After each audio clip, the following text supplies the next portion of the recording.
এবার আসলে লসাগু, লসাগুটা কি? লিস্ট কমন মাল্টিপল, মানে গুণিতক হবে সবচেয়ে ছোট যে গুণিতকটা আছে। তাহলে আমার যদি দুইটা নাম্বার দেওয়া থাকে, নাম ওয়ান আর নাম টু, তাহলে এই দুইজনের সবচেয়ে ছোট কমন যে গুণিতকটা আছে সেটা হবে হলো লসাগু। তো লসাগু বের করা একটা ওয়ে হলো জিসিডির মাধ্যমে। তো আমি যদি দুইটা নাম্বার নেই, তাই দুইটা নাম্বার গুণ করলে, এদেরকে যদি জিসিডি দিয়ে ভাগ করি, তাইলে আসলে এলসিএম পাওয়া যায়। সো এটা হলো এলসিএম বের করা একটা ওয়ে। আমি জিসিডি বের করব, এরপরে নাম্বার দুইটার গুণফলকে জিসিডি দিয়ে ভাগ করব। একইভাবে আমি এলসিএম বের করেও আসলে জিসিডি বের করতে পারি। এই যে এই দুইটা যদি আমি সাইড চেঞ্জ করি, তাহলে তো হয়ে যেতেছে, তাই না? আচ্ছা, তাহলে এটা একটা অ্যাপ্রোচ। আরেকটা অ্যাপ্রোচ কি? আরেকটা নাইভ অ্যাপ্রোচ হলো, আমরা যদি কোনো একটা এক্সাম্পল নিয়ে কাজ করি, যেমন ধরলাম 15 আর 25, এদের এলসিএম কত? 75। তো এই জিনিসটা কিভাবে আসতেছে? ওকে, আমরা হলো বড় নাম্বারের মাল্টিপল নিয়ে কাজ করব। ওকে, এখানে আমরা চাইলে ছোট নাম্বার মাল্টিপল নিয়েও কাজ করতে পারি, যেটা দেখবো যে বড় নাম্বার দিয়ে ভাগ যায় কিনা, তাও হবে। কিন্তু আমি যদি এই ছোটটার মাল্টিপল নেই, তাহলে আমার বেশি স্টেপস যাওয়া লাগবে আর কি, বেশি স্টেপস কাজ করা লাগবে, মানে লুপটা বেশিক্ষণ চলবে। আমি যদি বড়টার মাল্টিপল নেই, তাহলে একটু বেশি বেশি করে লাফ দিবে, সো তাড়াতাড়ি শেষ হয়ে যাবে। আচ্ছা, যাই হোক, তো একটা করলেই হবে। তো আমরা বড়টার মাল্টিপল নিয়ে কাজ করব। তো এটা আমরা কিভাবে করতে পারি? যেমন 25।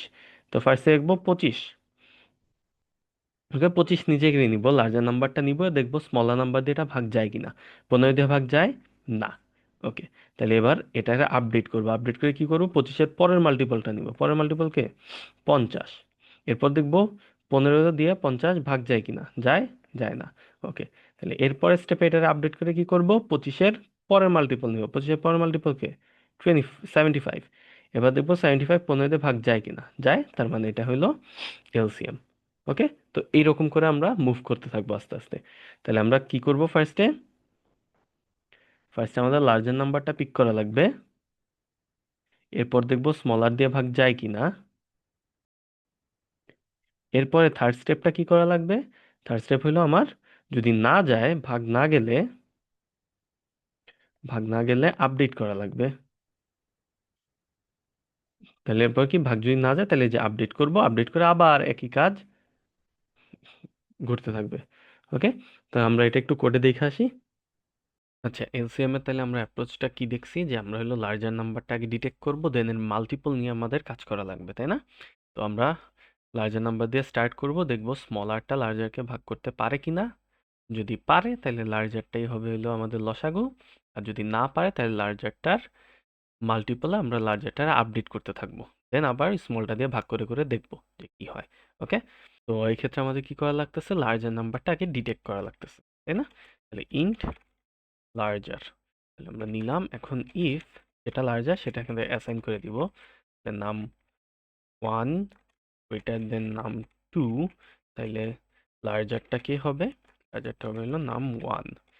এলস এলস লার্জারটা হবে হলো নাম 2, তাই না? আচ্ছা, তাহলে আমরা হলো ফার্স্টে লার্জারটা ডিটেক্ট করে ফেলছি, তাহলে এটা হলো লার্জার ডিটেকশন। এরপর হলো স্মলটা দিয়ে ভাগ করে করে দেখতে হবে, তাই না? তাহলে এখন হলো স্মলার, বাংলিশ লিখলাম, স্মলার দিয়ে ভাগ, দেন ভাগ না গেলে larger update, update to it's multiple, তাই না? ওকে, তাহলে আমরা স্মলার দিয়ে ভাগ দেখবো, না গেলে আপডেট করবো। এরকম কতক্ষণ চলতে থাকবে? যতক্ষণ চলে আর কি, যতক্ষণ ভাগ না যায় আর কি। তাহলে ওয়াইল, এটা হলো ইনফিনিটি সংখ্যক বার আমরা চালাবো। তাহলে ওয়াইল ওয়ান, তো যারা জানি না, ওয়াইল ওয়ান মানে হলো এটা একটা ইনফিনিটি লুপ। আমি এখানে যদি আর কোনো কন্ডিশন না দিই, আমি যদি এখানে আর কোনো ব্রেক স্টেটমেন্ট ইউজ না করি, তাহলে এই পুরো জিনিসটা একটা ইনফিনিটি লুপ হবে, মানে এটা চলতেই থাকবে, চলতেই থাকবে। আমার এখানে কোনো একটা কন্ডিশনে যে ব্রেক দেওয়া লাগবে। ওকে, তাহলে আনলিমিটেড টাইমস এটা চালাবো। তো কি করব এখন? স্মলারটা লার্জারটাকে ভাগ করতে পারে কিনা এটা দেখবো, তাই না? তাহলে ইফ যদি লার্জারটা স্মলার দিয়ে ডিভাইড যায়, তার মানে লার্জার পার্সেন্ট স্মলার ইকুয়ালস যদি 0 হয়, তার মানে ভাগ করতে পারছে। ওকে, যদি ভাগ করতে পারে, তাইলে কি হবে, এই লুপের থেকে বের হয়ে যাবে। তার তো আর এই লুপটা করার দরকার নেই। কেন? কারণ ডিভাইড গেছে মানে তাহলে লার্জার যেটা হবে সেটাই হলো আমার এলসিএম। তাহলে সেটাই হবে আমার এলসিএম, তাই না? তাহলে আমি এখানে প্রিন্ট করে দিব লার্জারটা। তাহলে প্রিন্টএফ এলসিএম %d হবে লার্জারটা। আচ্ছা, তো এখানে আপডেটের কন্ডিশনটা কি? যদি ভাগ না যায় সেক্ষেত্রে আমার লার্জারটা আপডেট করবো। লার্জারটা কিসে আপডেট করব? তার মাল্টিপলসে আপডেট করব, তাই না? লার্জার এখন কি হয়ে যাবে? লার্জার হয়ে যাবে তার পরের মাল্টিপল যেটা আছে। ওকে, তো মাল্টিপলগুলো কিভাবে বাড়ে? ধরলাম লার্জারটা ৫, এরপর কি হবে ১০, এরপর হবে ১৫, এরপর হবে ২০। তার মানে এই মাল্টিপলগুলো কি অলওয়েজ ৫ ৫ করেই বাড়তেছে না? তার মানে সংখ্যাটা যেটা সেটা করে করেই বাড়তেছে, তাই না? তাহলে আমি এখানে দিলাম যে লার্জারটারে কোনো এক জায়গায় স্টোর করলাম, যে এই যে আমি যে অলওয়েজ ৫ ৫ করে বাড়াইতেছি এই সংখ্যাটা। তাহলে এটা দিলাম হলো ইনক্রিজড, কত করে বাড়বে সেটা আর কি। তাহলে সেটা কি হবে? সেটা হবে লার্জারের সমান। এখন কোশ্চেন আসতে পারে যে এটার জন্য আমার আলাদা ভ্যারিয়েবল কেন লাগলো? আমার তো লার্জারের মধ্যেই ভ্যালুটা আছে, তাই না? তো আমি যদি এইটা আলাদা ভ্যারিয়েবল না নিতাম, আমি যদি লার্জারটার এইভাবে লিখতাম larger equals to larger plus larger, এইভাবে যদি রাখতাম তাহলে আসলে সমস্যা হইল ফার্স্ট কেসে ৫ থাকলো। এর তাহলে সেকেন্ড রাউন্ডে বা সেকেন্ড আইটারেশনে সেটা ১০ হয়ে যাবে। ঠিক আছে, সমস্যা নাই। থার্ড আইটারেশনে সেটা আসলে কত হবে? সেকেন্ড আইটারেশনে তার ভ্যালু হলো ১০। তার মানে এখন লার্জারে সে অ্যাসাইন করবে ১০ প্লাস ১০, এটা হয়ে যাবে ২০। তার মানে থার্ড আইটারেশনে সে কিন্তু হয়ে যাবে ২০। তার মানে মাঝখানে যে ১৫ সেটা কিন্তু মিস যেতেছে। ওকে, তাই আসলে এই যে লার্জারটা এইভাবে আপডেট করলে হবে না। এর জন্য আমি আসলে এই যে ৫, সেই ৫ ভ্যালুটা তো হারায় যেতেছে। আমি যখন লার্জার আপডেট করে দিতেছি তখন তার যে আগের ভ্যালু, রিয়েল ভ্যালু সেটা হারায় যেতেছে। তাই সেটা আমি এক জায়গায় স্টোর করে নিলাম। ওকে, এবার আমি লার্জারে ইনক্রিজ করে দিব আর কি। ইনক্রিজ করবো যে সে কততে ইনক্রিজ হবে, মানে তার রিয়েল ভ্যালু যেটা ছিল। ওকে, তো এইভাবে করতেই থাকবে, এটা চলতেই থাকবে। যখন আসলে লার্জারটা ভাগ চলে যাবে তখন আমরা ব্রেক করব, মানে লুপের থেকে বের হয়ে যাব, দেন প্রিন্ট করে দিব লার্জারটা। আমরা যদি একটু দেখি, তো এইখানে একটা এরর, এখানে এররটা আসলে কেন দিছে? ও, স্মল আরটা আসলে আমরা ডিফাইন করি নাই। ওকে, তাহলে স্মল আর আসলে আমরা নেওয়া লাগবে। আমরা স্মল আর নিলাম, তো নাম 1, তাহলে সেই ক্ষেত্রে স্মল আর হবে হইলো নাম 2। ওকে, আর এখানে আমরা স্মল আরটা অ্যাসাইন করে দিই, তাহলে স্মল আর হলো নাম 1।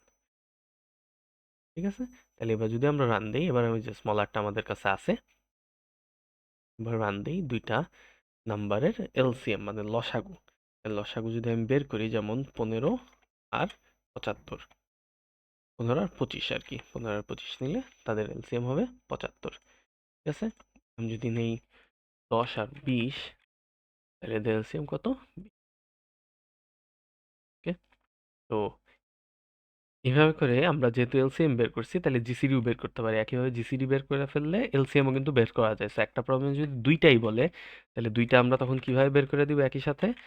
জিসিডি, জিসিডি ইকুয়ালস টু কি হবে? সংখ্যা দুইটার গুণফল, তাহলে নাম 1 ইন্টু নাম 2, এটারে ডিভাইড করব তার এলসিএম দিয়ে, তাহলে জিসিডি পেয়ে যাব। একইভাবে এলসিএম পাইতে গেলে কি করতাম? যদি জিসিডি আগে বের করা থাকতো তাহলে গুণফলটারে জিসিডি দিয়ে ভাগ করলেই হয়ে যেত। এবার যদি আমরা প্রিন্ট করি, তাহলে প্রিন্ট এফ জিডি হবে %d।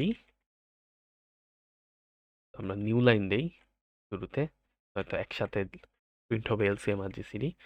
তো এই %d এর জায়গায় বসবে হলো জিসিডি। এবার যদি আমরা দেখি যে এখানে কি হয়েছে, এলসিএম বলতে আসলে কিছু না, আমরা লার্জারের মধ্যেই রাখছি। তো লার্জারটাই হলো আমাদের এলসিএম, তাই না? আমরা যদি এবার রান দেই, তাহলে ১৫ আর ২৫, তো এই দুইজনের এলসিএম হলো ৭৫ আর জিসিডি হলো ৫। ঠিক আছে,